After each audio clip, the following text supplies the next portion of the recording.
আসসালামু আলাইকুম, welcome to Salma's kitchen. আজকে আমি একটু ভিন্ন রকমের একটা আমের আচারের রেসিপি শেয়ার করব। তো এই আচারটার নাম হচ্ছে আমের বার্মিজ আচার। তো এর জন্য এখানে আমি 1 কেজি পরিমাণ আম নিয়েছি। 3টা বড় বড় সাইজের আম, 3টা মিলে কিন্তু 1 কেজি হয়ে গেছে। তো একটার আমি খোসা ছাড়িয়ে নিয়েছি, বাকিগুলাও এক এক করে খোসা ছাড়িয়ে নিচ্ছি। প্রথমে ডাটার অংশটা বাদ দিয়ে দিব, একটু ডিপ করে কাটবো কারণ ডাটার অংশটাতে কষ থাকে। এবার খোসাটা ছাড়িয়ে নিব, এমনভাবে খোসা ছাড়াবো যেন সবুজ অংশটা না থাকে। খোসাটা ছাড়িয়ে নিলাম। একইভাবে আরেকটা আমেরও খোসা ছাড়িয়ে নিব। সবগুলো আমেরই খোসা ছাড়িয়ে নিলাম। এবার কেটে নেওয়ার পালা।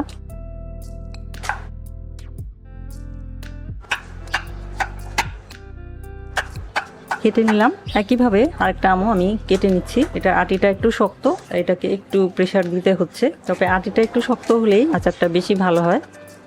সবগুলো আমি কেটে নিলাম। এখন এর মধ্যে দিয়ে দিব 2 কাপ পরিমাণ চিনি এবং 1 চা চামচ পরিমাণ লবণ দিয়ে এবার মিলিয়ে নিব। এবার ঢাকনা দিয়ে রেখে দিব 1 ঘন্টা। এর মাঝে আমি আচারের যে মশলাটা আছে সেটা তৈরি করে নেব। মশলা তৈরি করার জন্য যা যা লাগবে: 1 টেবিল চামচ পরিমাণ 5 ফোড়ন, বাজারে যে রেডিমেড 5 ফোড়ন পাওয়া যায় সেই 5 ফোড়ন, 1 চা চামচ পরিমাণ মৌরি বা মিষ্টি জিরা, 1 চা চামচ পরিমাণ সাদা জিরা বা আস্ত জিরা, আমরা রান্নায় সবসময় যে জিরা ব্যবহার করি সেই জিরা, 1 চা চামচ পরিমাণ আস্ত ধনিয়া এবং 4টি আস্ত শুকনো মরিচ। এখন একটা কড়াইতে সমস্ত মশলাগুলি নিয়ে নিব। শুকনো মরিচ, আস্ত ধনিয়া, আস্ত জিরা, আস্ত মৌরি এবং 5 ফোড়ন। এখন এই সমস্ত মশলা সুঘ্রাণ ছড়ানো পর্যন্ত ভেজে নিব। চুলার আঁচটা লোতে রেখে, বেশি আঁচে ভাজলে পুড়ে যাবে। ভাজা হয়ে গেছে। এখন এটাকে অন্য একটা পাত্রে ট্রান্সফার করে নিব এবং ঠান্ডা হলে গ্রাইন্ডারে গুঁড়া করে নিব। 1 ঘন্টা পর ফিরে এলাম। ঢাকনাটা তুলছি। আমের মধ্যে প্রচুর পানি উঠেছে। এই যে এবারে আমি এই চিনির পানি সহ আমটাকে যে পাত্রটাতে আমি আচারটা বানাবো তার মধ্যে নিয়ে নিব। এখন এর মধ্যে দিয়ে দিব 1 চা চামচের 4 ভাগের 1 ভাগ পরিমাণ হলুদের গুঁড়া, জাস্ট কালারের জন্য, আর 1 চা চামচের 3 ভাগের 1 ভাগ পরিমাণ লাল মরিচের গুঁড়া। এবার নেড়ে চেড়ে নিব। হলুদের গুঁড়া আর লাল মরিচের গুঁড়া দিলে সুন্দর একটা কালার আসবে আর একটু ঝালের ফ্লেভারটাও আসবে আচারের মধ্যে। এবার এটাকে ঢাকনা দিয়ে চুলায় বসিয়ে দিলাম। এবার চুলার আঁচটা মাঝারিতে রেখে এটাকে আমি 5 মিনিট রান্না করব। ফিরে আসছি 5 মিনিট পর। ফিরে এলাম 5 মিনিট পর। ঢাকনা খুলছি। এখনো কিন্তু আমের সেই পানিটা রয়ে গেছে। অনেক বেশি হাই হিটে কিন্তু রান্নাটা করা যাবে না, অল্প আঁচেই রান্নাটা করতে হবে, আস্তে আস্তে রান্নাটা করতে হবে, তাহলে একদম পারফেক্ট হবে। এখন আমি যাতে সবগুলো আমি উপর নিচ হয়ে যায় সেভাবে একটু নেড়ে চেড়ে দিলাম। এবার ঢাকনা দিয়ে মিডিয়াম লো আছে আরো 5 মিনিট রান্না করব। ফিরে আসছি তাহলে আরো 5 মিনিট পর। ফিরে এলাম আরো 5 মিনিট পর। ঢাকনা খুলছি। পানি অনেকটাই শুকিয়ে গেছে আর আমগুলো ভালো করে সেদ্ধ হয়ে গেছে, ভিতরে রস পুরোপুরি ভাবে ঢুকে গেছে দেখা যাচ্ছে। এ পর্যায়ে ঢাকনাটা তুলে নিলাম। এবার ঢাকনা না দিয়ে অবশিষ্ট যেটুকু পানি আছে সেই পানিটা শুকিয়ে নিব। মাঝে মাঝে অল্প অল্প একটু নেড়ে চেড়ে দিব, খুব বেশি নাড়াচাড়া করব না, তাহলে আমগুলো ভেঙে যেতে পারে। তাই এটাকে মাঝে মধ্যে একটু আস্তে নাড়াচাড়া করে দিয়ে যেটুকু পানি আছে সেই পানিটা শুকিয়ে নিব। ফিরে আসছি তাহলে আমের মধ্যে যেই অবশিষ্ট পানিটা আছে সেই পানিটা শুকিয়ে যাওয়ার পর। আরো 5 মিনিট পর অবশিষ্ট যেটুকু পানি আছে সেই পানিটা শুকিয়ে গেছে। এ পর্যায়ে আমি চুলাটা বন্ধ করে দিলাম।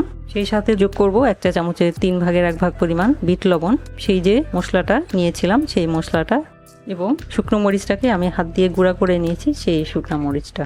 এবার শুকনো মরিচ, বিট লবণ আর মশলাগুলো দিয়ে এবার একটু নেড়ে চেড়ে নিব। হালকা হাতে নেড়ে চেড়ে মিলিয়ে নিলাম। এবার আর 2 মিনিট রান্না করে নেব। 2 মিনিট হয়ে গেছে, আচারটা আমার হয়ে গেছে। এবার আমি চুলাটা বন্ধ করে দিচ্ছি।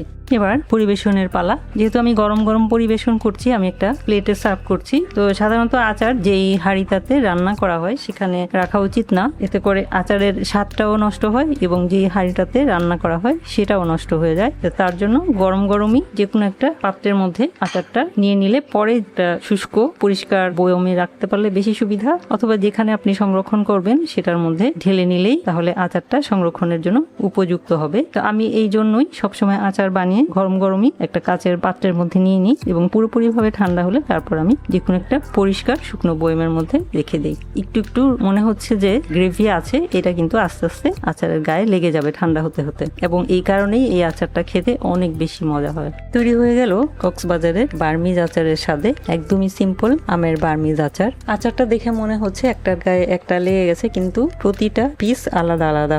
যখন আলাদা করে তোলা হবে সবগুলোই আলাদা আলাদা হয়ে যাবে, কোনোটার সাথে কোনোটা লেগে যাবে না। তৈরি করা খুবই সহজ, খুবই সাধারণ একটা রেসিপি, কিন্তু এটার স্বাদ একদম তুলনাহীন। যখন বাসায় আলু বোখারা থাকে না, আলু বোখারার বদলে এটা দিয়েই রোস্ট রান্না করি, এটা দিয়ে বিরিয়ানি রান্না করি, এমনকি পোলাওয়ের মধ্যেও আমি একটু দিয়ে দিই। তো তাতে করে স্বাদ খুব ভালো হয়। আলু বোখারা দিলে যেই স্বাদটা হয়, এই আমের আচারটা দিলেও ঠিক একই রকম স্বাদ হয়। একদমই চিনি দিয়ে কোটিং করা, তাই এটা খুব সহজে নষ্ট হয় না। আপনারা যদি কয়েক বছর এটাকে সংরক্ষণ করে রেখে দিতে চান, তাহলে ফ্রিজের নর্মাল চেম্বারেও রেখে দিতে পারেন। তো আশা করছি খুবই সিম্পল বার্মিজ আমের আচারের এই রেসিপিটা আপনারাও ঘরে তৈরি করে রেখে দিবেন। ভিডিওটি দেখার জন্য এবং এতক্ষণ সাথে থাকার জন্য অসংখ্য ধন্যবাদ। সবাই খুব ভালো থাকবেন, আমার আর আমার পরিবারের জন্য দোয়া করবেন। আল্লাহ হাফেজ।